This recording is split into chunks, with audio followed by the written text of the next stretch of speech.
think of ourselves as the most powerful beings in the universe, it's unsettling to discover that we're wrong.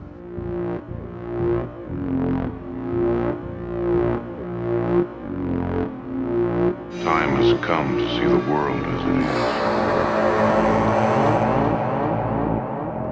Can we pull back the veil of static and reach into the source of all being? Behind this curtain lies this random pattern generator. You will be responsible for an escalation that will destroy everything. In this episode, I'm going to talk about a strange auditory phenomenon I experienced years ago. I had taken a trip to Austin, Texas with a friend to visit another friend who lived there and partake in the annual Eeyore's birthday celebration. Staying at our friend's place that night, the friend I had traveled with revealed to me a lot of psychological stresses and problems he was going through, so I decided to invoke and invite my spirit guides to help assess the situation. It was a sort of impromptu spiritual therapy session. I was surprised when his own spirit contacts began communicating through him, conversing with my spirits through me. When this unexpected yet fruitful therapy session was over, he went to bed and I decided to step outside on the patio and enjoy the pre-dawn outdoors. As I was standing out there, I heard, quite a distance down the street, what sounded like a voice on a police radio. It was kind of like a that kind of sound. In fact, I can think of a reference from a movie that sounded very similar. If you're familiar with the beginning of the movie Empire Strikes Back, when the Imperial Scout droid falls to the snow planet and starts making its communications, that's pretty much exactly what it sounded like. I remember thinking, oh man, some poor person is being arrested right now at like 5:30 a.m. I'm glad it's not me. Though I thought it was a bit strange that I saw no signs of police car lights. Then I heard the same mechanical, tinny-sounding police radio voice much closer and on the other side of the house. I thought, what the? More cops over there now? Is there some kind of crackdown going on? Then, to my astonishment, I heard the same robotic voice in the sky directly above me. That's when I thought, okay, this is not normal. There's no way there are cops on the roof. I then heard the robotic voices break out all around me. Down the street, in the yard behind the house, on the other side of the house, out in the street in front of the house, and in the air all around me. Countless, tinny, robotic voices were busily chirping out indecipherable words. The voices increased in number to a staggering degree and reached a climax. It sounded like I was in the middle of a sea of invisible chatty robots. At the height of this climax, something very strange happened. Each and every one of the countless robot voices slowly morphed into the sounds of mourning doves. The cooing of these robots-turned-doves exploded all around me and then stretched into the distance, like some kind of shockwave of which I was the center. When that wave dissipated, the normal sounds of early morning returned. I was utterly baffled by this event. When I asked my guide about it, he told me that there are many intelligent beings invisible to us that often tend to disguise themselves as everyday sights and sounds. For example, the cooing of doves. He said that since I was still invoked from the therapy session, my perception had broken down their barriers and illusions to a degree. Recently, I saw footage of an alleged UFO sighting which reminded me of this experience. In addition to the orb of rapidly changing colors in the sky, the air was filled with the whistles, coos, and calls of what sounded like strange birds. The person who filmed and uploaded the video said that the sounds were very out of place, that they had never heard them in the area before. Perhaps they were related to the UFO? Perhaps the bird calls were an illusion disguising their audible communication? What in the past was known as fairy glamour? And now, the news. What the hell in God's name is going down here? A couple in Ohio say they encountered an armless, long-legged, unidentified creature in the Fort Hill area. The main witness, a 60-year-old former Marine whose name wasn't provided, was reportedly driving home with his wife from a recently purchased property when the purported entity ran across the road in front of their truck the morning of December 12th. After turning on Carmel Road, which leads to our road, we went around the curve by the Carmel Church and then up a small incline, and approximately 10 feet over the incline in front of our truck, the alien ran across the road and into the woods, the woman reported to the Mutual UFO Network. The creature was described as being about 7 feet tall and exhibiting an asphalt gray skin color similar to the road it was running across. Its legs, the witness explained, were bent backward and it leaned forward as it ran. My husband saw it, no arms that he could see, but muscular in the legs area and no jawline, the man's wife said. In 2013, a similar sighting was reported to have taken place on the A457 road between Lora del Rio and Carmona in Sevilla, Spain. According to a local newspaper, the sighting appears to be recurring and it is often linked to violent deaths occurring in the area. As for the validity of the sighting in Ohio, the woman says she is certain that her husband saw something resembling an alien creature that morning. He is a skeptic and a proud Marine, the woman said. He wouldn't have admitted to seeing it if he hadn't been in shock. In Point Pleasant, West Virginia, a student says he and another person were startled by a creature they believed to be the Mothman. T.D., a 16-year-old Tennessean, who provided his full name but was omitted as per the standard code of journalism ethics regarding the disclosure of identity of a minor, told Cryptozoology News on Thursday that he was visiting a friend in Point Pleasant, a West Virginia town with a population of 4,000, when the event took place back in 2010. I was spending the night with a friend, said the Kenton, Tennessee resident. We both saw a black figure outside the house, standing in the road. I thought it was a giant owl of some sort, he added. The two friends were hiding behind a window and constantly peeking out to see if the cryptid was still there. It would not go away, the witness explained. After a while, he says, they decided to go out of the house with a baseball bat and yelled at it, but the alleged beast emitted a loud, ear-deafening screech and flew away. The eyewitness said the creature was about 7 feet tall, jet black, and with an owl-like face featuring dark red glowing eyes. It had no fur, only skin. The wingspan was at least 6 or 7 feet across. Newly released footage of a ghost apparition during a soccer match in Argentina last week left millions of disturbed viewers intrigued and trying to decipher the anomaly.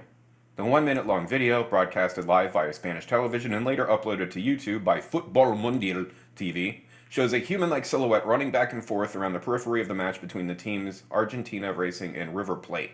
He is naked, said a Spanish-speaking news commentator. Can you see it? It just goes through the ads. It's walking through the people. I tried to find this video on YouTube and the link's broke and it's gone. The video's gone. In Badajoz, Spain, on November 12, 1976, early in the morning, 2 sentries in a guardhouse at the Talavera La Real Spanish Air Force Base near the border with Portugal heard a whistling noise so intense that it hurt their ears. When they went out to investigate, they saw a bright light in the sky. A 3rd sentry, who then joined them, also saw the light. The 3, fearing sabotage, sounded the alarm and began to search the fuel stockpile area with a trained German Shepherd. Nothing occurred until they were struck by a blast of wind from what seemed to be a whirlwind. They then loaded their rifles and sent the dog into some bushes where they heard the sound of branches breaking. When the dog returned, it staggered as if sick. After several more search attempts, the dog began to circle the sentries, the signal for danger. Suddenly, one of the soldiers turned around and came face to face with a large figure that appeared within an eerie green glow. The figure, which seemed to consist entirely of small points of light, was floating in midair. The heavy-set creature stood about 9 feet tall. Its head was small and covered by a helmet, but its legs and arms were indistinct, as if not fully formed. The soldier thought of firing his rifle, but suddenly lost his strength and eyesight, and he collapsed to the ground paralyzed. The other 2 soldiers, meanwhile, saw the figure and did manage to fire about 50 rounds worth into the apparition. But suddenly there was a flash of light, and the ghostly entity simply disappeared. The whistling noise then sounded for another 15 seconds and stopped. Strangely, an investigation that was mounted into the incident immediately after the shots fired failed to find any trace of empty cartridge cases on the scene, or marks on the wall behind the entity, even though numerous people heard the shots. The affected soldier was later hospitalized for recurring headaches and loss of vision, but eventually recovered. On October 12, 1954, at 22:45 hours, in Dompierre-les-Tilleuls, France, a businessman, Mr. Vieille, was en route N471 when he saw a circular flying craft which gave off a yellowish and purple light. Losing altitude, the craft came very close to the ground, changed its course to southwest, and rose again in the sky. On October 12, 1954, at 23:30 hours, in Villemur, France, Roger Ramond, a night watchman, saw a great light and noticed an oval object which landed 300 meters away. It looked like a fiery orange ball, illuminated the vineyard for nearly 3 hours, then assumed a vertical position, rose slowly, hovered 30 meters above ground for a few seconds, and took off at fantastic speed. On October 13, 1954, at 19:30 hours, in Croc, France, at Donjon de Montlar, 5 persons, among them J. Dubois, saw a round craft maneuver, give off a blinding light. It had some openings or portholes and seemed to land far from them. October 13th, 1954, at 19:35 hours, at Bureau-Sol, France, Monsieurs Olivier and Parano, and a 3rd man, saw a reddish disc about 4 meters in diameter with a small being close by, about 1.2 meters tall, wearing a diving suit. His head was large with respect to the rest of the body, and he had 2 enormous eyes. The suit was bright and shiny like glass. The craft was surrounded by a sort of misty glow. One of the men came within 20 meters of it and found himself paralyzed. The craft took off, throwing him to the ground, and rose very fast. On October 14th, 1954, at Saint-Ambarras, France, several witnesses saw 7 small beings flee into a phosphorescent object when they were approached. It took off immediately. It is claimed that unknown seeds were found at the site. Now moving to strange events in Peru. In the Andes Mountains, lake monster reports, with 30-foot monsters said to devour sheep, 1974. In Cuzco, Several witnesses saw tiny silver UFO land on ancient Inca stone fortress. Two tiny beings emerged. On seeing an audience, they retreated and took off at speed. 20th August 1965. In Huanaco province, student who fell into bog was helped out by four scaly creatures about 3 feet tall with 3 fingers in each hand who held out branches to him. January 1977. In Puno, boy saw 7 one-eyed beings, 32 inches tall, and ran to fetch its family. They saw a bright light rising into the sky. Not far away, sports writer Jorge Chavez saw a UFO land on road ahead, then take off on 8th September 1965. On 20th September, Shepherdess at Pichaca, district of Puno, saw 6 entities about 32 to 36 inches tall come out of a UFO. They spoke like geese cackling, and they wore white clothes and gave off flashes of light. Another entity sighting, 32 inches tall and one-eyed. At Arequipa, on 29th of September, 2 men nearly ran over it. They also saw a UFO. In Lake Titicaca, 12-foot-long water creature reported, resembling seal or manatee. Now moving to the Philippines, in Baguio City, blood flowed from exposed heart on 10-foot statue of Blessed Virgin Mary in Chapel near Airport. Miracle cures followed, began February 1983. In Baoong, film crew saw a sea monster which surfaced after underwater charges were fired. It had a flat head and long serpent-like body and bit the steel shaft of an underwater spear while men were trying to get into a boat, December 1966. In Tabing Ilog, Luzon, poltergeist outbreak, October to November 1964. Now moving to Poland, in Chalupi, Hel Peninsula, man saw 2 UFO entities in green suits, partially hidden in fog. He also saw misty quicksilver disc-shaped UFO hovering nearby, 8th August 1981. In Zerniakov, puff of rosy light shot out of the earth and was filmed, the film showing a solid object or UFO, 12th July 1982. In Emilsen, farmer John Wolski taken aboard UFO by little green men, 10th May 1978. In Ernesto, couple duck hunting saw a huge steel-colored cigar in the sky. It had 5 windows along the side, the front ones glowed with orange light, and hovered before vanishing rapidly over the horizon, 29th August 1979. In Kala Brizig, soldiers saw a triangular UFO, about 12 feet wide, rise out of Baltic Sea, circle above barracks, then vanish at speed, March 1959. In Ostrolika, electrical engineer and others saw 3 silent cigar-shaped UFOs, reddish-pink, moving horizontally along the horizon, 20th March 1959. In Stettin, poltergeist outbreak, January 1931 to 1933. In Wohlen, spherical metal UFO, about 90 feet across, seen by 7 people to land in a field, 31st July 1953. In Lake Zigrozinski, lake monster reports, with bathers seeing 20-foot monster with black head and rabbit-like ears, July 1982.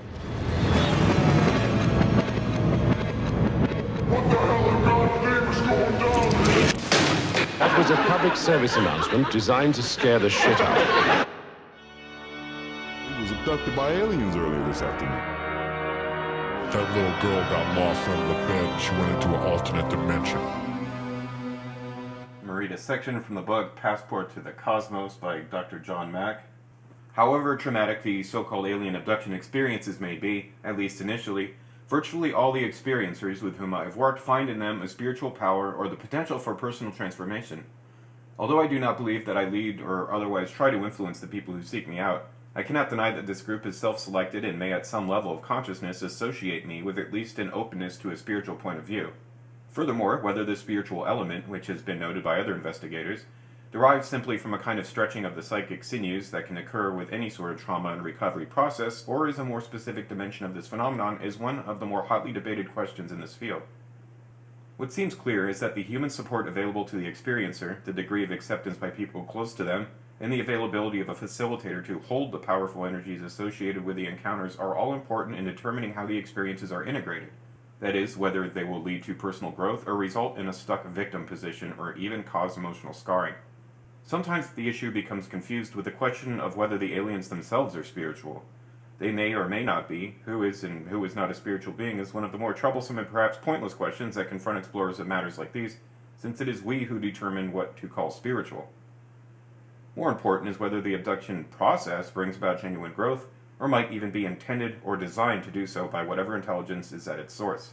Greg, for example, distinguishes between the trauma itself and the spiritual growth that may derive from his experiences. He has said that many alien events are a raping of your consciousness, and I don't think God manipulates us that way or would rape us that way. Higher intelligence, he insists, would find another way to it. It's not a spiritual experience. A spiritual experience is uplifting. It can, however, get some people into spirituality. But some of the examples that follow suggest to me that these are not in fact traumas like other trauma. Rather, the transformative element appears to be intrinsic to the phenomenon rather than a secondary reaction that is part of the recovery process. Isabel, for example, says, I always knew that what I was dealing with was on a spiritual level. The experiences of everyday life in this society, she observes, are more traumatic than her encounter. I feel like the alien encounters have helped, she told me. In an odd way, they've helped me to survive. How so, I asked. Because they taught me a lot of lessons, she replied. First of all, that this isn't all there is to life. This is like nothing in the whole scheme of things. It keeps me from focusing too much on my little problems. Before some of my more frightening experiences, I was what you would call stagnant. I was growing dust. I was getting cobwebs on me. Spiritually, we're talking here. The idea that life is limited to just physical or material things is much more traumatic, she noted, and takes a real bad toll on people emotionally, mentally, so that they end up in the nut farm or taking all kinds of heinous drugs. In contrast to Greg, Isabel believes that her fearful experiences were more effective in prompting her to grow, and that she would have resisted something beautiful or a gentler way. Karen is convinced that the ripping from reality and from ego has made her a completely different person, growing from a new place instead of growing from the place I was, growing from a place of altruism and love instead of a place of self-defiance and anger. As her awareness deepens and wakens in that new place, Karen has been able to share her experiences with a widening circle of sometimes skeptical people and has become a powerful spokesperson for the transformative power of the abduction encounters. This experience has completely softened me, she says. Similarly, Carol, Nona, and Abby, each of whom experienced one degree or another of pain and distress in relation to their experiences, testified to their transformative powers. For Carol, the experiences have been mind-altering, bringing her to better perception ability, better reception ability. It is a gift. It is a completion. For Nona, her experiences allow the expansion of your spirit, of your soul, to the cosmos. You realize that you aren't limited to being a human being here on Earth. The morning after a long relaxation session in which she re-experienced the intense energies in her body related to a vivid encounter 6 years earlier, Abby said that she felt like I have had a religious experience. I've been shaking all morning, she noted, which came from her extreme sensitivity to energy in the air. I was tasting the air this morning. She felt that she had been taken to a different level of understanding by this session, and she wanted to work on this level to expand humanity's awareness of how we have shut down and blocked ourselves from potentials that are greater than any we have ever perceived. Like many experiencers, Abby observed that in ancient cultures and among Aboriginal peoples and the native peoples, this isn't abnormal. Transcendent is definitely the word, she concluded. Transcending what you've grown to know as your existence, realizing that your existence is 100-fold and this ordinary reality is the very bottom of it, energy-wise the bottom step. Earlier in this chapter, we saw that confronting and moving through fear and getting in touch with deep energies of love are important ways that experiencers overcome the traumatic dimension of their encounters. How do we know, Isabel asked, that these, whoever they are, aren't using extreme emotions to help us grow? Carol compared the alien encounters to aspects of Christian mysticism. Fear and pain, she noted, are common to both and are sometimes used by monks to transcend into a different and altered state. Monks used to flagellate themselves. Celtic druids used to lock people in a cave for 48 hours until they were sensory deprived. Perhaps, Carol suggested, the fear that we encounter may be literally a physiological necessity for us at that time to transcend. But there is another element that may contribute to, if not account for, the consistent capacity of abduction experiences to bring about a transformation of consciousness, or, in Abby's words, the opportunity to transcend the material level of reality. The altered states and intense emotions that are an intrinsic aspect of the experience appear, with some consistency, to bring about a shattering of boundaries between this domain and the plane of reality where the alien beings seem to exist. That plane, as we have seen, appears to be on a higher vibrational level, and whatever or whomever these beings may be, they seem to have the capacity to break the barriers that separate our reality and theirs. They can then penetrate our world while, at the same time, raising the vibratory frequency of the experiencer's energies so as to enable them to enter the level of consciousness or dimension of reality in which the beings reside. Karen has experienced this breaking of the barrier between the being's dimension, what she calls the fourth dimension, and ours quite vividly. Vibrationally, it just feels different, she says. It's like somebody removed a layer that's right here, so now I don't have the safety of this three-dimensional world. It's like somebody flipped a switch and the wall goes away. We can recall that Rusty likened this phenomenon to actors passing through a scrim in a theater to reveal another scene within the play. Karen says that she started to feel presence in the house, sometimes for several hours, before she had gone to bed. At this point, the fourth dimension has already entered the house, and the barrier is already broken. They can see me, because they've integrated the third dimension in with them. But I can't see them until I get in that altered state of consciousness. The easiest way to get into that state is just to go to sleep, she says. Once this interdimensional penetration has occurred, Karen says, the beings seem to exist simultaneously in both dimensions. This used to agitate her quite intensely. Once she would see the beings on her bed, for example, she would struggle and be surprised to see that they are stronger than you think that they might be, and probably some of it has to do with just vibrating. At these times she would relate her distress to her inability to break out of the energy field that appeared to be holding her. But after she moved through her fears, Karen has observed that the collapse of barriers between dimensions allows her to be very aware of your soul, as she said. You're very aware of your higher consciousness, that thing inside of you that's you. For Greg, the opening to other dimensions or realities brought about by his encounters reconnected him to the natural state of his childhood. As a little boy, he recalled, I had unbelievable openness to nature and the other realms. To me, to go to bed at night was one of the most exciting things because I'd be free. I lived on a farm and it was such a richness. All the animals, everything was living to me. Everything was alive. I just passed in and out of the dimensions. I would go to bed and I would meet other people and things would happen and they were just as real to me. In fact, some had a more feeling quality than my other life. Over time, he says, the constrictions of his upbringing caused a tremendous amount of pain, so I just withdrew and put up the structures that we all put up in our life and held sacred those things by hiding them. Despite the intense distress associated with some of their encounters, abductees often speak of having in some way chosen to participate in this process. We really do create our reality, Greg says. We can heal and change the things where we allow pain to come in and we can have a different reality. When you are presented with an experience, Isabel says, you make a choice at that point, whether you are aware of it or not, whether you're going to cause that to destroy you or to uplift you in some way. I think that even though we might never be able to admit this, all those really frightening experiences that happened to me, I drew them to me. Karen would agree, but does not know whether it's a pre-soul agreement or a this life agreement. We have seen how Nona, Julie, Andrea, and other experiencers feel that they have chosen to participate in the hybrid project. I have a sense that I have to do this, Nona says. Even though I don't want to go through it again, it's important. It has been difficult for me to understand just what the abductees mean when they say they have chosen these disturbing experiences or draw them to themselves. I've considered the possibility that they are somehow rationalizing in order to believe that they have control when in fact they are quite helpless, as in the Stockholm Syndrome associated with hijackings. They might be identifying with their captors in order to feel less threatened. Perhaps the aliens have manipulated their minds in order to deceive them into complying with their agendas. But I have since come to a different view. My sense is that when abductees accept the pain and trauma, it is because at some level they are aware that they are participating in an as yet unfathomable process that involves not only their own growth and transformation, but an awakening of consciousness for humankind more generally.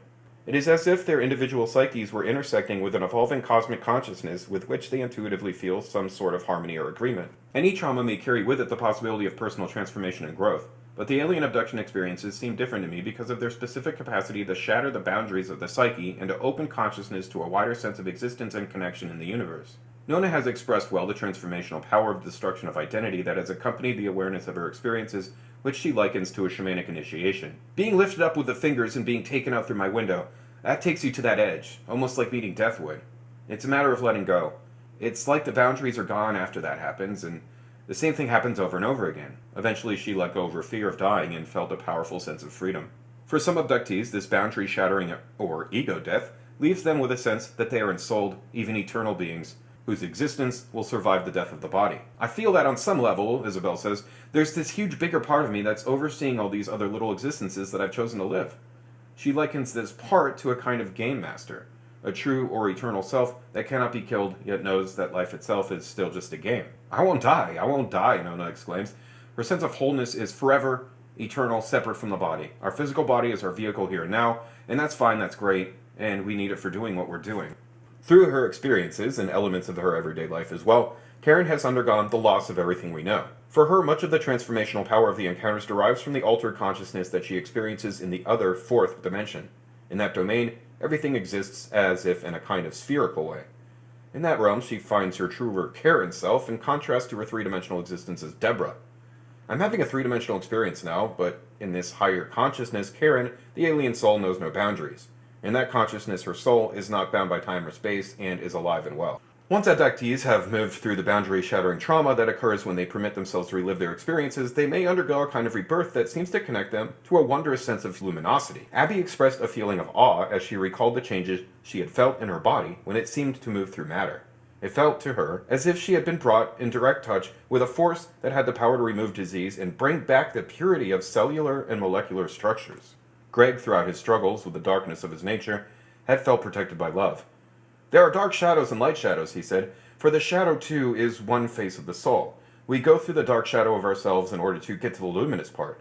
You think you could just step in a divinity and let it hold you, he says, but for him, there was a lot of terror, even in our incredible luminosity. We shall examine this phenomenon in greater detail in the next chapter. In April 1997, Karen told a large audience that her experiences had enabled her to look at the deepest, darkest parts of myself, and in so doing, helped me find the infinite love of the all that is one that lives inside of me. I will never again be what I was. Yet there is not a word for how I feel about what I've become. Surely it must be what giving birth is like. There is so much pain because the beauty is so great. Time has come to see the world as it is. I'm going to read an excerpt from the book Supernatural by Graham Hancock. Most human characteristics that are genuinely universal are easily accounted for in evolutionary terms, and the arguments are widely known. For example, we all live in families and societies because to do so aids our survival and the propagation of our genes. We all have the capacity for love because it is an emotion that promotes family and social life. We all have laws of one kind or another because these too reinforce family and social ties and thus make us stronger and more competitive. We all eat food and drink water because we will soon die if we don't. We all use the unique human gift of language to communicate more effectively than any other species on the planet, to preserve knowledge handed down from previous generations, and to create culture, thus further sharpening our competitive edge. But there's one very odd thing that all of us at all periods of history seem to have done that defies an obvious and evolutionary explanation. Against logic and reason, lacking irrefutable proof that we are right, and sometimes contrary to our own objective interests, every society that we know about since the appearance of modern humans on the planet has maintained a steadfast belief in the existence of supernatural realms of beings. Even in this rational and scientific century, the 21st since the crucifixion of a supernatural being called Jesus, more than 1 billion Christians still believe in heaven and hell, God and the devil, angels and demons. Muslims, Hindus, Buddhists, the ancient Egyptians, the Maya, the Druids, and the practitioners of all the known religions, living and dead, have all also entertained similar ideas. The exact nature and multiplicity of the beings may change, the number and character of the realms may change, but in all cases, at root, what unites us are unproven, irrational beliefs of one kind or another in non-material dimensions of reality, inhabited by incorporeal beings that interact with us and frame our destiny in mysterious ways. Many evolutionary scientists claim that beliefs of this sort are hardwired into our brains. This neurological adaptation is said to have been selected because, despite some obvious aberrations and exceptions, religious beliefs generally strengthen society and therefore aid the survival of our species, just like our propensity to love or our universal inclination to live by laws. But even if religion does exactly what the evolutionists say it does, the central problem remains. We may have learned something more about the workings of society and its institutions, but we are no nearer to understanding why the common ground of all religions everywhere should consist of remarkable, unproven, and deeply illogical beliefs in spiritual and supernatural levels of reality and their alleged influences upon our daily lives. I want to re-emphasize that there is no dispute here about the social usefulness of religious beliefs. I take that for granted. The problem is better phrased if we ask why human societies have so consistently opted for these particular beliefs in supernatural realms of beings, rather than others that might have served the same function without requiring such a radical disconnection from observed reality. To put the issue in some kind of perspective, one can hardly imagine that lions would be more efficient predators if they lavished large amounts of their time and energy on placating non-existent beings from other worlds. And what about the gazelles? Would they have any chance of escaping the cheetahs if they kept being diverted by parades of spirits, elves, and angels? Because it is hard to see the evolutionary advantage of such impractical distractions for animals, it is all the more difficult to understand how they could provide any possible advantage to humans. Yet, if they provide no advantage, then how are we to explain the fact that every human society throughout recorded history in which religion has played an important role, which is as good as saying every society, ever, without exception, has been so thoroughly dominated and entranced by precisely such beliefs? The anthropological theory that I had set out to test, outlined briefly in Chapter 1, offers a partial answer to this question. While it does not explain the long-term survival and massive historical influence of any religion in particular, it does offer a very reasonable, logical, and simple explanation for the strange notions of supernatural realms and supernatural beings that forms the foundation of all religions.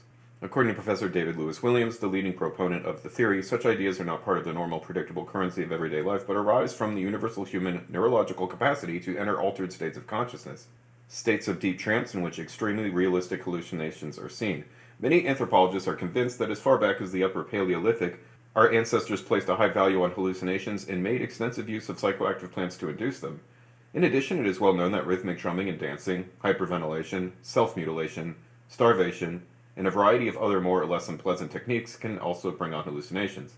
In hunter-gatherer societies, such work is typically not the responsibility of all people, but only of the shamans, those ritual specialists who are able to make the perilous journey to the hallucinatory otherworld and return with healing knowledge. Supported by David Whitley, one of the leading North American rock art specialists, Jean Clotz, the world-renowned expert on the French prehistoric painted caves, and a growing number of other scholars from many different countries, Lewis Williams takes the view that the first notions of the existence of supernatural realms and beings, the first religious ideas about them, the first art representing them, and the first mythologies concerning them were all derived from the experiences of hallucinating shamans.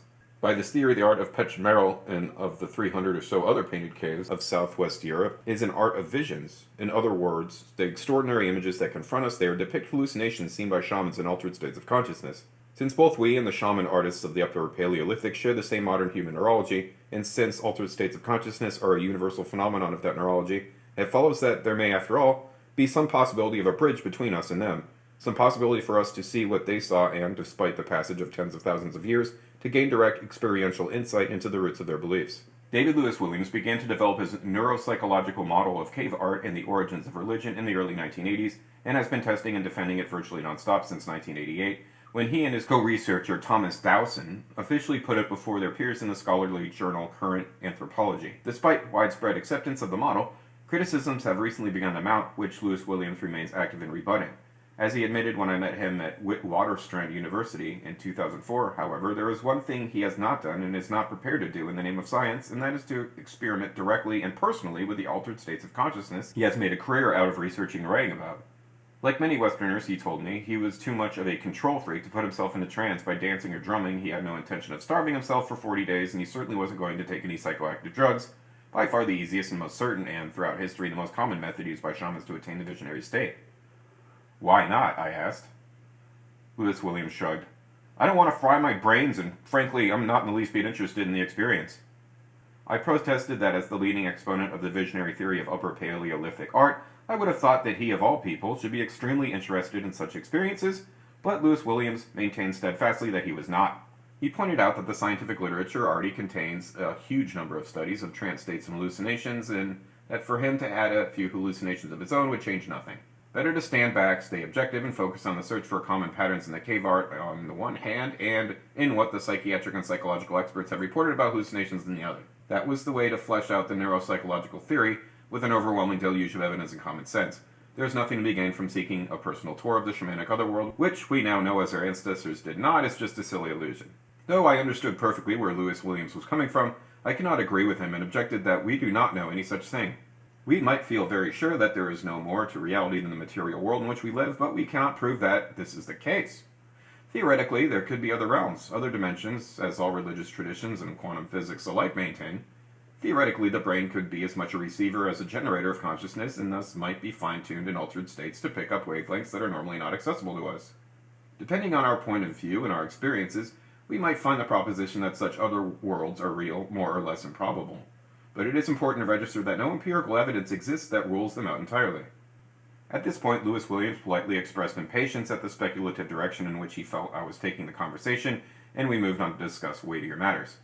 At the back of my mind, however, I couldn't help feeling there was a problem with the way that academic researchers who studied the religious impact of visions were so sure they were just silly illusions.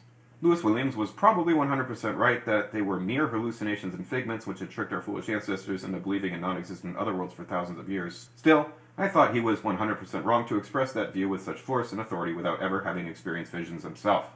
I had reason to believe that such experiences might have influenced his take on the matter. They had certainly influenced mine.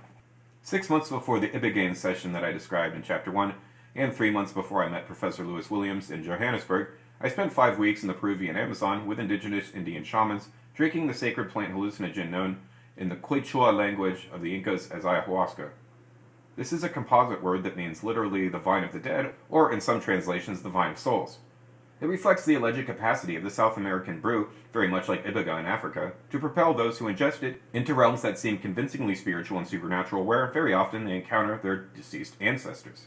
Since I sought to test the hypothesis that the first religious ideas of mankind and the cave art that expressed them were inspired by visions induced by psychoactive plants, I was intrigued to learn of the existence of Indian tribal shamans in the Amazon who routinely paint scenes from their ayahuasca visions. Certain shamans, such as the renowned Pablo Amaringo and his cousin Francisco Montes Shuna, had even gained international renown for their ayahuasca-inspired art, the latter contributing a mural to the Eden Project in Cornwall, England, the former having collections of his paintings exhibited in New York and published in a prestigious art book.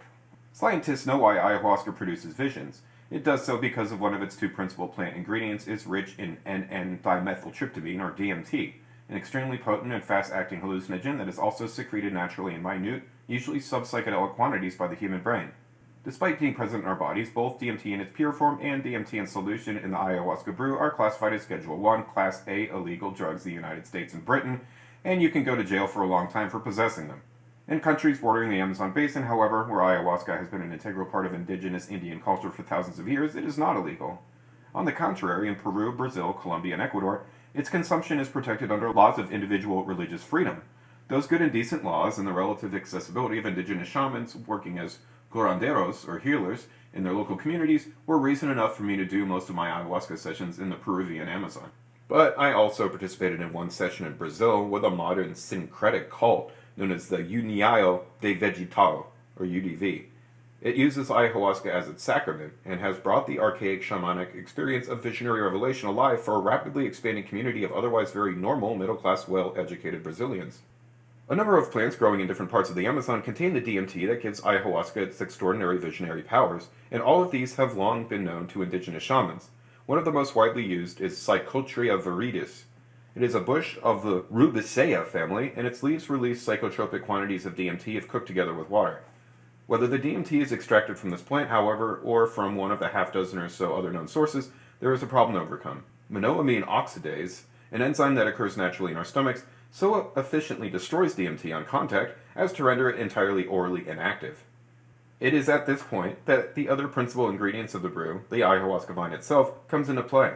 Classified scientifically as Banisteriopsis coppi, and a member of the Malpighia family of giant forest lianas, it contains chemicals known as monoamine oxidase inhibitors, which cleverly switch off the stomach enzyme and allow the DMT from Psychotria viridis leaves, or from any other source, to go to work.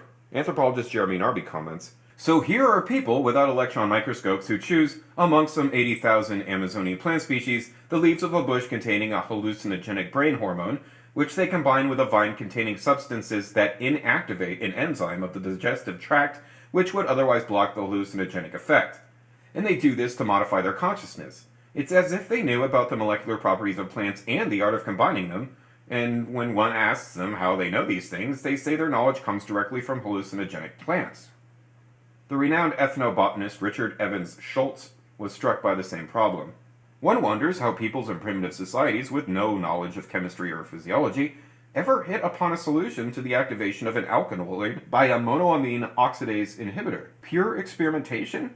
Perhaps not. The examples are too numerous. So the substance I'd gone to South America to drink had a mysterious history. It was intimately connected to religious ideas and to the religious art of the region. Its very existence was biochemically unlikely and contrary to the laws of probability, and the shamans who used it claimed it transported them to supernatural worlds where they encountered spiritual beings of great power. In the pages that follow, I set out the highlights of my own visions, woven into a sequential narrative. I participated in ayahuasca sessions 10 times in Peru and Brazil and once in Europe. But no matter where I drank the brew, its extraordinary effects always brought me, pretty soon, to the same complex, internally consistent, and deeply strange universe. I accompany the great shaman Francisco Montes Shuna to the place in the jungle where ayahuasca is prepared. Gathered there on the ground, there is already a pile of cut sections of ayahuasca vine, which is a tough, liana-like creeper that hangs from the tall trees. Francisco selects several large pieces, each approximately as thick as my arm, consisting of 3 or 4 vines coiled around one another in long, tight knots like mating serpents. These large pieces are chopped into 22 segments, each about a foot long. Then we pick approximately 300 fresh green leaves of Psychotria viridis from bushes nearby. Finally, the 22 sections of vine are smashed with a heavy wooden club, methodically smashed, mainly by Francisco, although I inexpertly assist him with 3 of them. Once macerated in this way, the inner part of the vine is exposed. It is very fibrous, but also damp, and turning a red color. Francisco places a thick layer of the smashed vine into the bottom of a large iron cooking pot. On top of this, a layer of all the P. viridis leaves, then another layer of the rest of the vine. Next, the whole mass is wedged down beneath 2 sticks jammed transversely into place, and several liters of cold water from the creek are added until all the contents are covered. This is left to marinate overnight. The following morning, around 8 a.m., I go to see the brew being cooked. It has already been on the fire for 2 hours and is bubbling steadily at a slow boil. This first water is eventually decanted into a second large iron pot, and fresh water is added to cover the mass of vine and leaves once again. This will happen 3 more times. Then all the substance-rich water collected in the second pot, many liters, will be boiled slowly down to less than a liter of pure concentrated ayahuasca. The vines and leaves from the first pot, having now served their function, are thrown away. It is always night when the ceremony begins, around 9 or 10 in the evening. The rich velvet darkness of the rainforest envelops everything. The setting may be a small, simple hut out on the far edge of Iquitos, or the temple at Sachamama, established by Francisco Monteshuna, or a homestead beside a stagnant creek on a remote tributary of the Amazon, or just a clearing in the jungle. Sometimes I'm alone with the shaman. Usually my wife Santa is there as well. Frequently people from the local community who also want to drink join in. The shaman is almost always a man, dressed in the nondescript westernized clothes of the village. You wouldn't notice anything particularly special about him if you passed him in the street, but he knows a great deal about the plant medicines of the jungle and how they may best be harnessed for the benefit of human beings.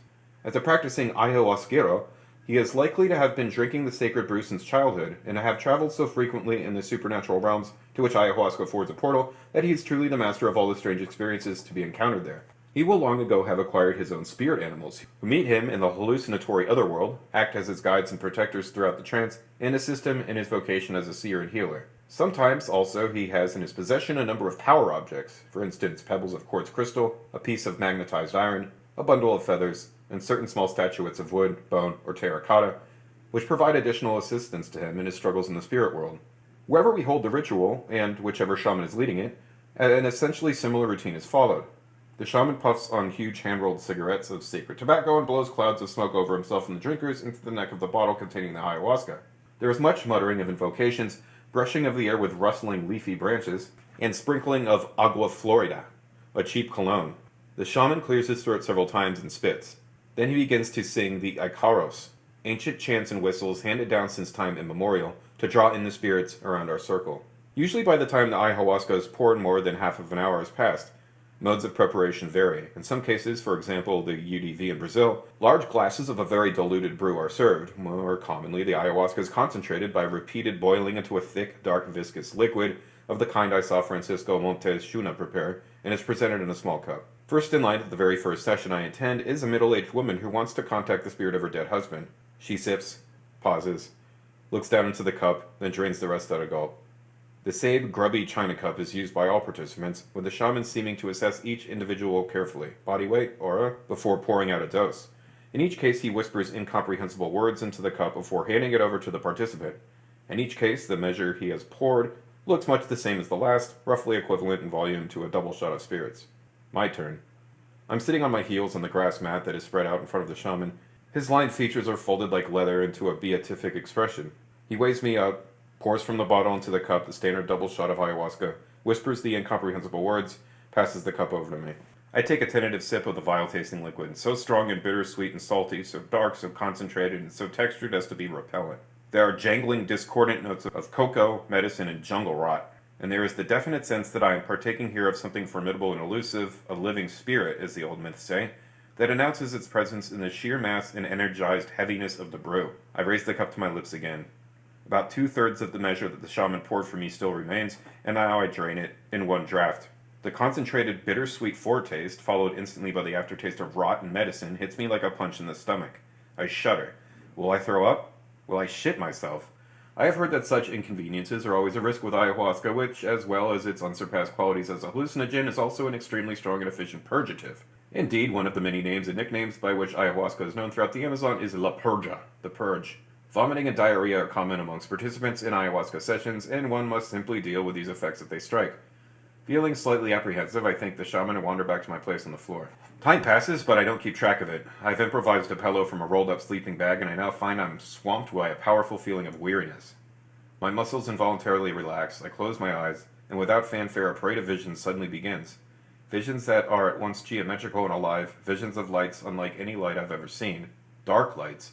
A pulsing, swirling field of the deepest luminescent violets, of reds emerging out of night, of unearthly textures and colors, of solar systems revolving, of spiraling galaxies on the move. Visions of nets and strange ladder-like structures. Visions in which I seem to see multiple square screens stacked side by side and on top of each other to form immense patterns of windows arranged in great banks. Though they manifest without sound in what seems to be a pristine and limitless vacuum, the images possess a most peculiar and particular quality. They feel like a drum roll, as though their real function is to announce the arrival of something else. I begin to pay attention to one image in particular, or rather to one area of my inner visual field, where complex interlaced patterns of geometry prove on more careful inspection to be part of the skin of a snake. A gigantic snake, apparently alive, not dead, with its head and its tail away from me. I zoom in for a closer view. I can make out the individual scales and the way that they overlap each other. They're rectangular, outlined in black like windows. There's a circle in the center of each rectangle. Zoom in again. The circles are purple, spinning like fireworks, glowing with the otherworldly dark light that I'm already getting used to here. Here? Where is here? Why is it a place where I see colors that do not exist in everyday life? Closer still, focus on a single one of the spinning circles. What is it? A sense of familiarity dawns before all becomes clear. It is the iridescent eye from the display of feathers of a peacock. It's a spiraling galaxy, swirling and turning in the darkness of space. Then the shaman begins to chant the Akaros again. His performance is very quiet at first, but it builds up. From what feels like half an hour, maybe more, the whole atmosphere rustles with melodious chanting and whistling, as though great wings are stirring, and I find myself relaxing into this sound realm. Something interesting begins to happen. Quite smoothly, like an automatic gear change, the parade of patterns and unearthly colors that have assailed me until now, the geometrical pulse, the swirling lights, all begin to beat in time to the underlying rhythm of the chant. I have the sense of rising up through ethereal levels, as though the Gnostics of old were right that reality consists of a series of layers extending upwards from grossest matter to purest spirit. My whole visual field gets less static and crystalline, more fluid and organic. Suddenly it feels like a night dive. I'm looking up from the bottom of a clear ocean at a mass of purple jellyfish bobbing at the surface. There are so many of them that they all seem joined in a single voluptuous fabric, each one, I now observe, with a ring of luminous pearls, like the landing lights of a miniature spaceship, arranged amongst its undulating skirts. As the chants and whistles rise and fall, this fast, repetitive pattern glides slowly and majestically overhead, strobing bright and dark, like a well-synchronized son et lumière. Other than these amazing visuals, I feel completely down to earth. I've experienced some intense moments of nausea, but the worst seems to have passed, and I haven't thrown up yet. There's no particular sign that I'm going to shit myself either. And if I open my eyes, the visions instantly disappear, whoomph, like vampires at dawn. It's an unsettling sensation to see with my eyes closed a decidedly non-ordinary universe, and with my eyes open an absolutely mundane world, and to be able, to a limited degree, to switch back and forth between the two. Blink, non-ordinary, etc., etc. But I can also feel reason and measure reasserting themselves, and already the quality of supernatural imminence that has characterized my experience so far is beginning to dissolve and fade. I look at my watch. It is around 1 in the morning. Now, even with my eyes closed, the visions are weak and intermittent.